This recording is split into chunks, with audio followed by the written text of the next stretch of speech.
ಎಲ್ಲರಿಗೂ ನಮಸ್ಕಾರ.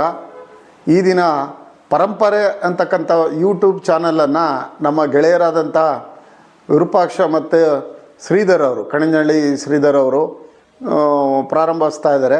ವಿರೂಪಾಕ್ಷ ಅವರು ನಮಗೆ ಚಿಕ್ಕ ವಯಸ್ಸಿನಿಂದಲೂ ನಮ್ಮ ಹುಡುಗರ ಜೊತೆಗೆ ನಮ್ಮ ಒಡನಾಡಿಯಾಗಿ ಬಂದಿರತಕ್ಕಂಥವ್ರು, ಅವ್ರದ್ದೇ ಆದ ಒಂದು ಹೆಸರು ಮಾಡಿರ್ತಕ್ಕಂಥವ್ರು.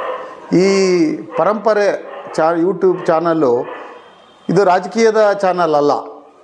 ಇದು ಒಂದು ಐತಿಹಾಸಿಕ ಸ್ಥಳಗಳನ್ನು, ಕವಿಗಳನ್ನು, ಪ್ರತಿಭೆ ಇರತಕ್ಕಂಥ ಪ್ರತಿಭಾವಂತರನ್ನು ಹೊರತಕ್ಕಂಥ ಒಂದು ಚಾನಲ್ಲು. ಇದಕ್ಕೆ ಇದು ತುಮಕೂರು ಜಿಲ್ಲೆಯಾದ್ಯಂತ ಏನೇನು ಐತಿಹಾಸಿಕ ಸ್ಥಳಗಳಿದ್ದಾವೆ, ಯಾರು ಏನು ಸಾಧನೆ ಮಾಡಿದ್ದಾರೆ, ಯಾರು ಇದರಲ್ಲಿ ಕಲೆಯಲ್ಲಿ ಮುಂದೆ ಇದ್ದಾರೆ, ಅವರು ಇತ್ತೀಚಿನ ದಿನಗಳಲ್ಲಿ ಕಳೆದೋಗ್ತಾ ಐತಿ. ಪತ್ರಿಕೆ ಓದ್ತಕ್ಕಂಥದ್ದು ಈಗ ಕಡಿಮೆ ಆಯಿತು. ಜನ ಈಗೆಲ್ಲ ಮೊಬೈಲು ಎಲ್ಲರ ಕೈಯಲ್ಲೂ, ಯಾವುದೇ ಒಂದು ಕುರಿಗಾರರಾಗಲಿ, ನೇಕಾರರಾಗಲಿ, ಕಾರ್ಮಿಕರಾಗಲಿ, ಕೂಲಿಗಾರರಾಗಲಿ, ಎಲ್ಲರ ಕೈಯಲ್ಲೂ ಸಹ ಬಿಡಿ ಕಾರ್ಮಿಕರು ಈ ತಾಲೂಕಿನಲ್ಲಿ ಹೆಚ್ಚಾಗಿದ್ದಾರೆ.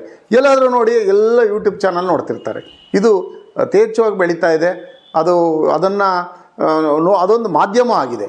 ಆ ಮಾಧ್ಯಮದ ಮುಖಾಂತರ ಪ್ರತಿಭೆಗಳನ್ನು ಹೊರಗೆ ತರೋದಕ್ಕೆ ಇವರು ಈ ಒಂದು ಯೂಟ್ಯೂಬ್ ಚಾನಲನ್ನು ನಮ್ಮ ಗೆಳೆಯರಿಬ್ಬರೂ ಸಹ ಪ್ರಾರಂಭ ಮಾಡ್ತಾ ಇದ್ದಾರೆ. ಅವರು ಮಾಡ್ತಕ್ಕಂಥದ್ದು ಒಂದು ಒಳ್ಳೆಯ ಕಾರ್ಯ. ಅದು ಅವಶ್ಯಕವಾಗಿ ಬೇಕಾಗಿತ್ತು. ಅದನ್ನು ಗುರುತಿಸಿ ಅವ್ರು ಏನು ಮಾಡೋಕ್ಕೆ ಹೊರಟಿದ್ದಾರೆ, ಅದು ಇನ್ನೂ ಚೆನ್ನಾಗಿ ಬೆಳೀಲಿ, ತುಮಕೂರು ಜಿಲ್ಲೆಯಲ್ಲಿ ಒಳ್ಳೆಯ ಹೆಸರನ್ನು ಮಾಡಲಿ, ಈ ಯೂಟ್ಯೂಬ್ ಚಾನಲ್ಗೆ ಎಲ್ಲರೂ ಸಹಕಾರನೂ ಇರಲಿ ಅಂತಕ್ಕಂಥದ್ದು ಮಾತುಗಳನ್ನು ಹೇಳಿ ಅವ್ರಿಗೆ ಶುಭ ಆಗಲಿ, ಒಳ್ಳೆಯದಾಗಲಿ, ಯೂಟ್ಯೂಬ್ ಚಾನಲ್ ಬೆಳೀಲಿ ಅಂತಕ್ಕಂಥ ಮಾತುಗಳನ್ನು ಹೇಳೋದಕ್ಕೆ ನಾನು ಇಚ್ಛೆಪಡ್ತೀನಿ.